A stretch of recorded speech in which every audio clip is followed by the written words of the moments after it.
Good morning, Chris Ohl, Wake Forest Baptist Health, Infectious Diseases. March is almost over. One more week, and then we have Easter. All of the trees are blooming. It really is feeling like spring here in North Carolina. So our case counts across the country, we're starting to move into that kind of realm like we were maybe a year or so ago, where it seems like there's some hot spots developing. While most of the country is relatively stable on cases per 100,000.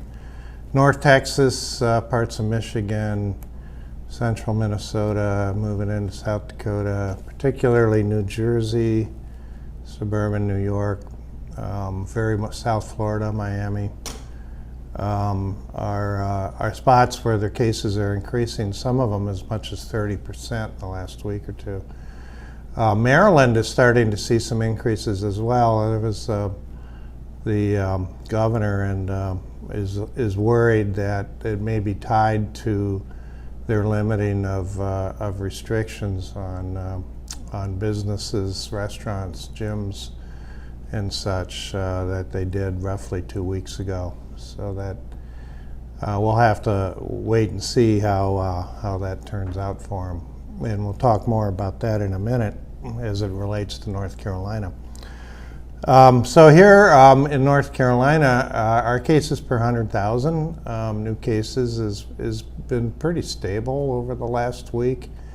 Hasn't gone down much, hasn't gone up much, kind of a plateau.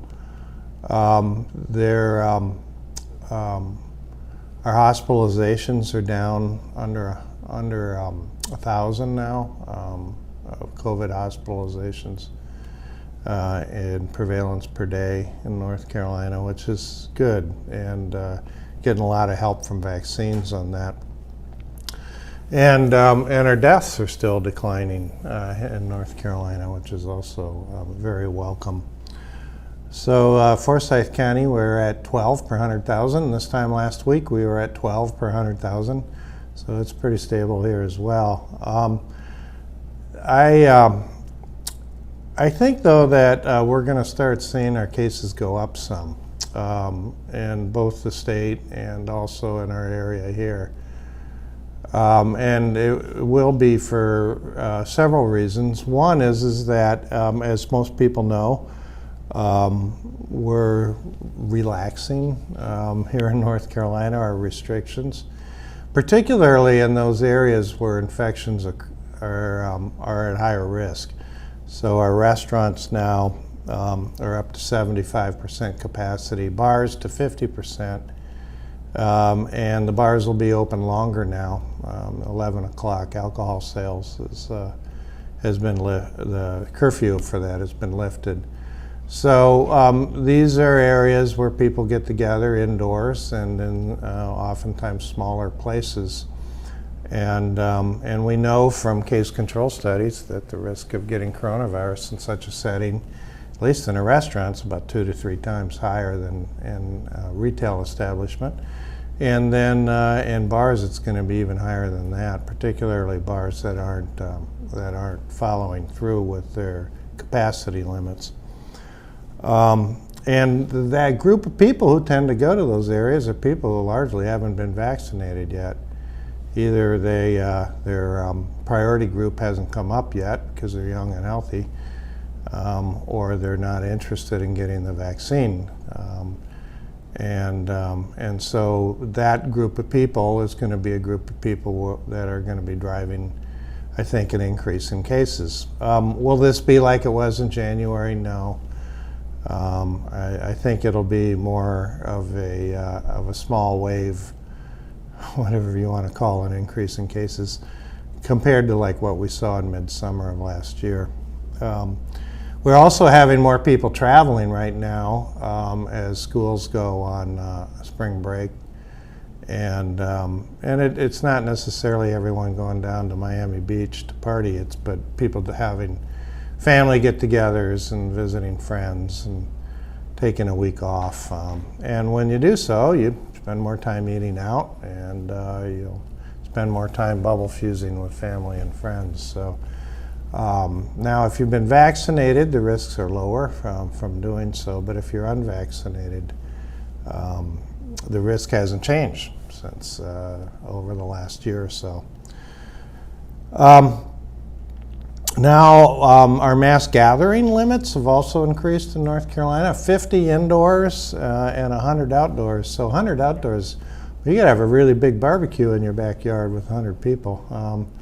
But what this puts us into the realm of, I think, people thinking about having weddings and outdoor weddings and inviting larger numbers of people.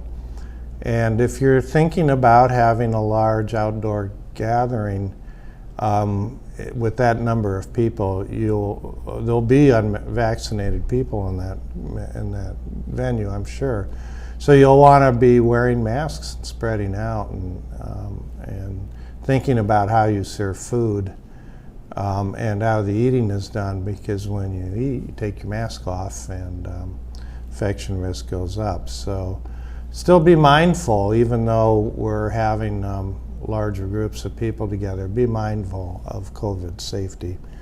And the recommendations haven't changed.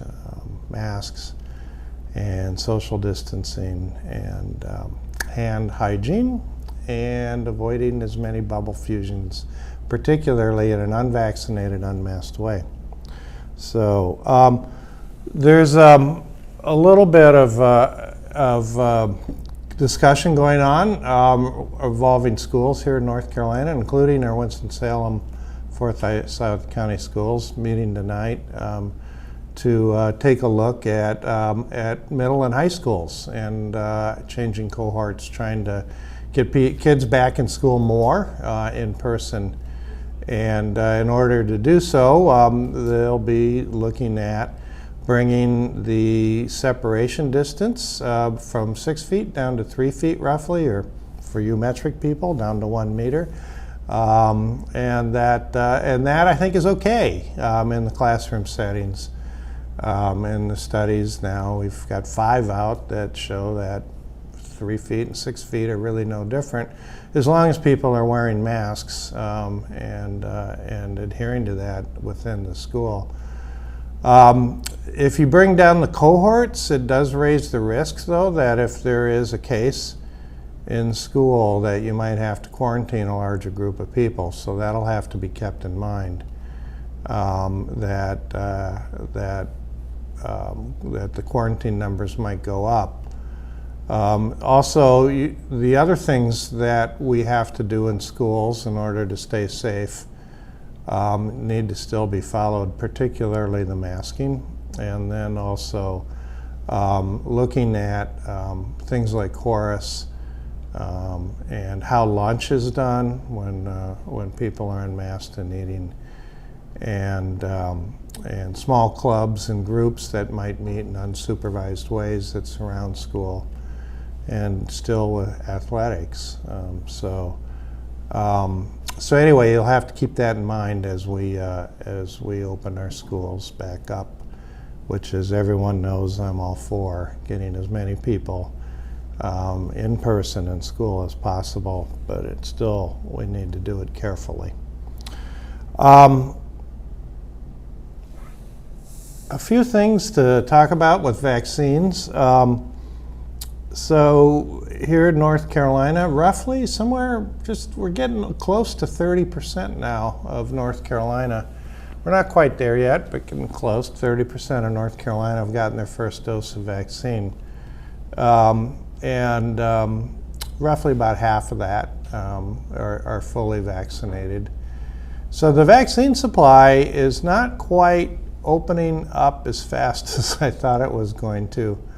And one of the big reasons is Johnson & Johnson's kind of missing their mark on how many they were going to have out by the end of March. And so production isn't quite as high with that vaccine as we thought. So we'll have to be a little bit patient yet. I know appointments are still hard to get across North Carolina. People are getting pretty sophisticated at finding one, though, and including looking in other counties and trying to get in on the end of the day when there may be extra doses available and such. So stay patient, keep working on it. Forsyth County now, with the county, we're doing fairly well at the fairgrounds, and getting over 1,000 people per day vaccinated. As long as we have supply, we can get the vaccine into people's arms. It looks like we might be planning another mass event in the area here in the next month, depending on supply with the Johnson & Johnson vaccine. So keep your eyes peeled open for that. In Forsyth County, we're actually doing a little better than other places in the state, is getting percent ways of getting people vaccinated in our county, and we're also knocking on the door of 30% here too. So just plugging away and keeping at it. I still think that by the time we get to June, pretty much everyone who's going to wants to have a vaccine will be able to get it. And then the hard part comes in, and that is talking to people who haven't quite made a decision yet or are hesitant to get a vaccine. Answering questions, make sure they know, about the safety and efficacy data from the vaccines, and answering their questions that might have to do with a lot of myths that are out there about vaccines, and then also keeping up increasing access so that people have a chance to get it, even if they don't have transportation or maybe older and can't get out of the house so well. Our priority groups will be extended again on the 7th of April to include congregate settings, such as people living in dormitories or living together in group situations. And then pretty much anyone who has a job of any kind would be eligible for the vaccine. So we're getting close to having it open for everybody and anybody. I suspect by the end of April, that's where we'll be. And so that's what's going on with that. If you're following the trials and tribulations of AstraZeneca's vaccine, which is a adenovirus vectored vaccine, not much unlike Johnson & Johnson's vaccine. So you probably saw there may be some concerns with blood clots that are associated with that vaccine. In Europe, very rare and very small numbers of people who develop blood clots within a week or two of getting vaccinated. And actually, if you do the numbers and you look at these are such rare events that we can't tell for sure whether the blood clots are actually associated with the vaccine or not, because there's always a small number of people who get blood clots anyway. And so they're doing epidemiologic data, statistical data, and trying to see if this bears out.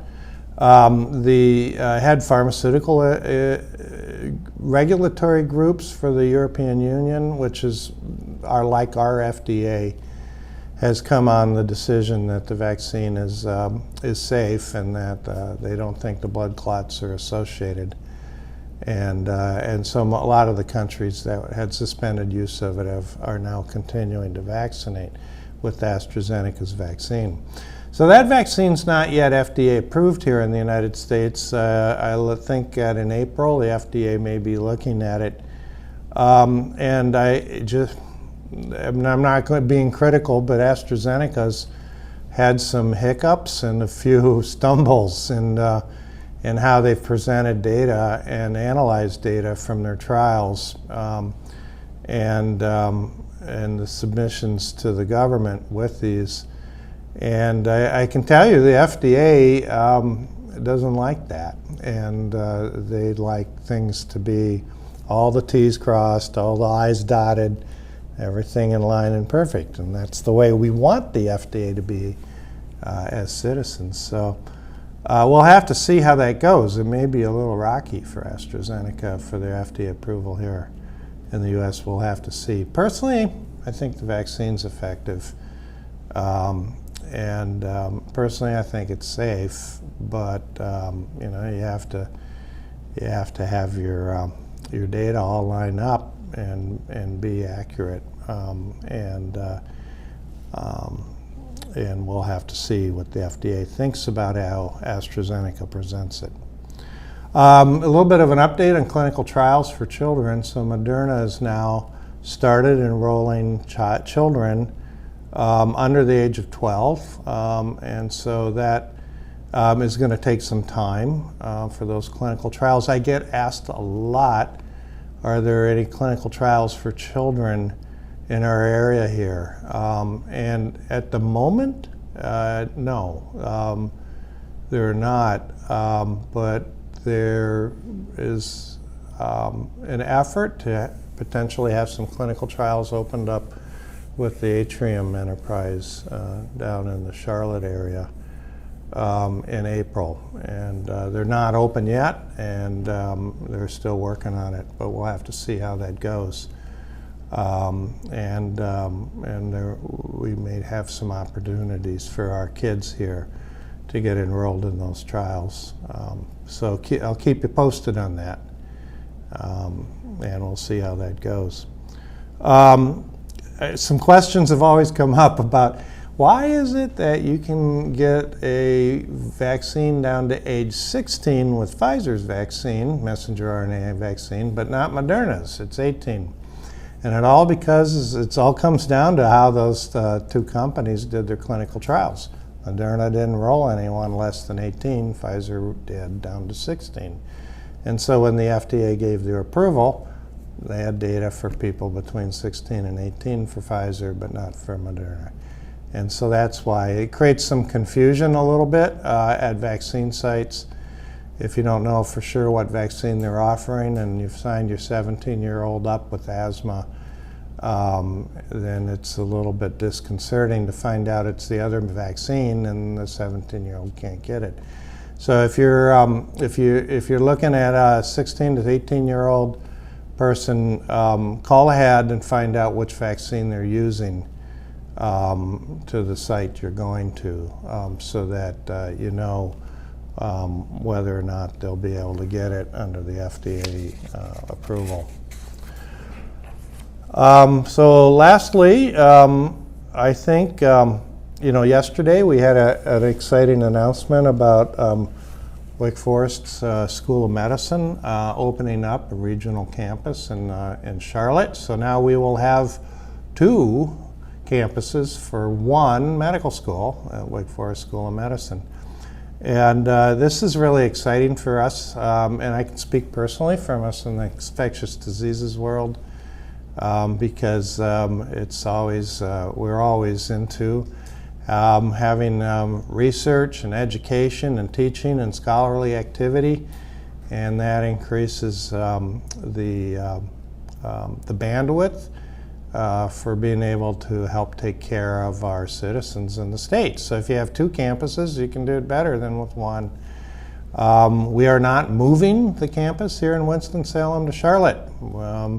We stay here, and we have a regional campus in Charlotte. This will open up opportunities for us in the Charlotte area for research, including for clinical trials. And a great example of that are COVID vaccine trials, which here we've had COVID vaccine trials up here in Winston, still ongoing, mostly with Moderna's vaccine.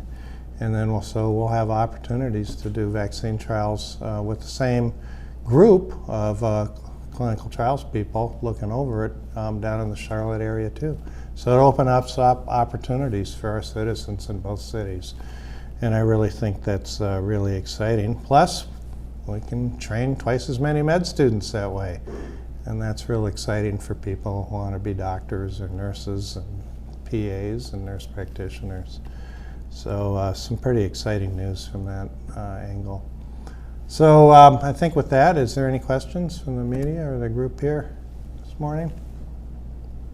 Are we expecting an increase of COVID cases here as well, as since it's been increasing across the country? I know you kind of touched base on that earlier, but just kind of reiterate that one. Yeah, sure. Yeah, I think we will see an increase in cases here in the Triad and in North Carolina.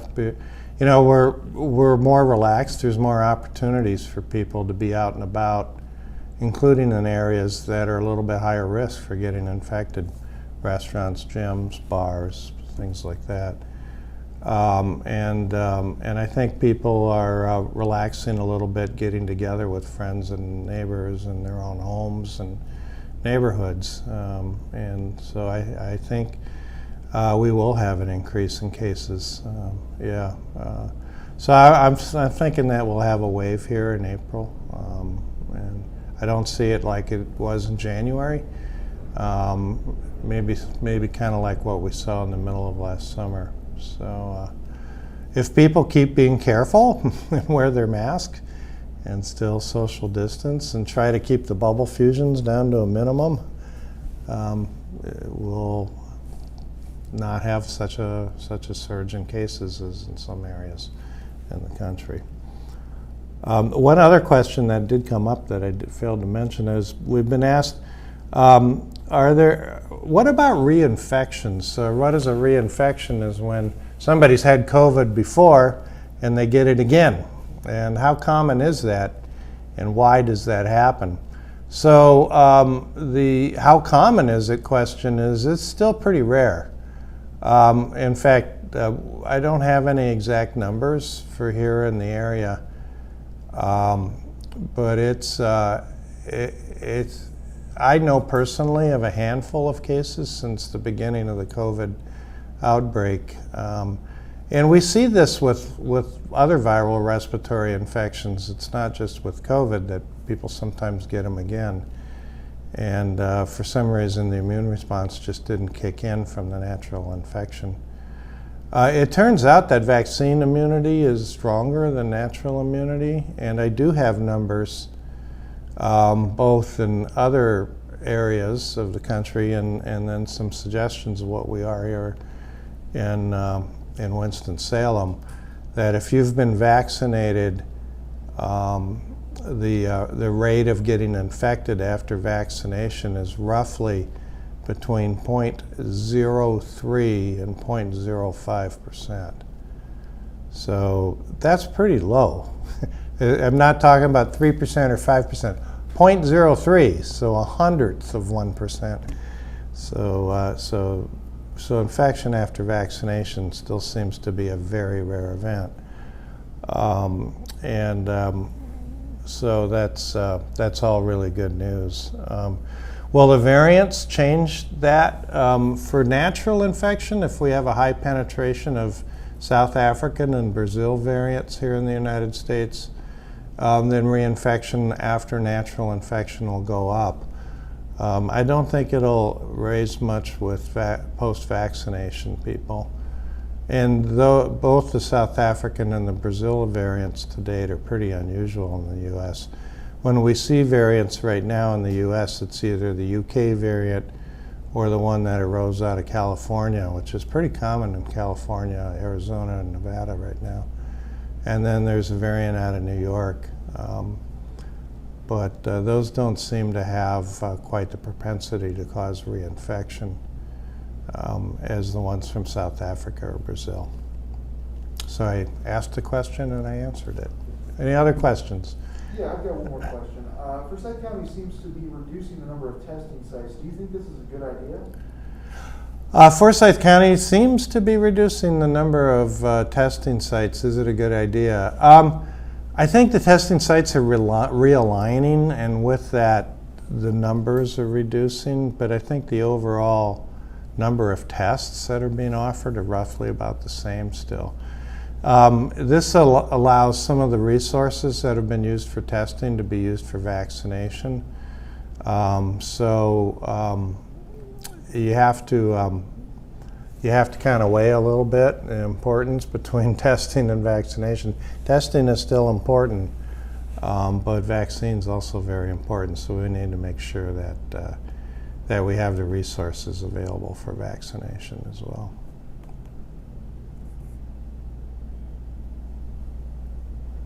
Other questions?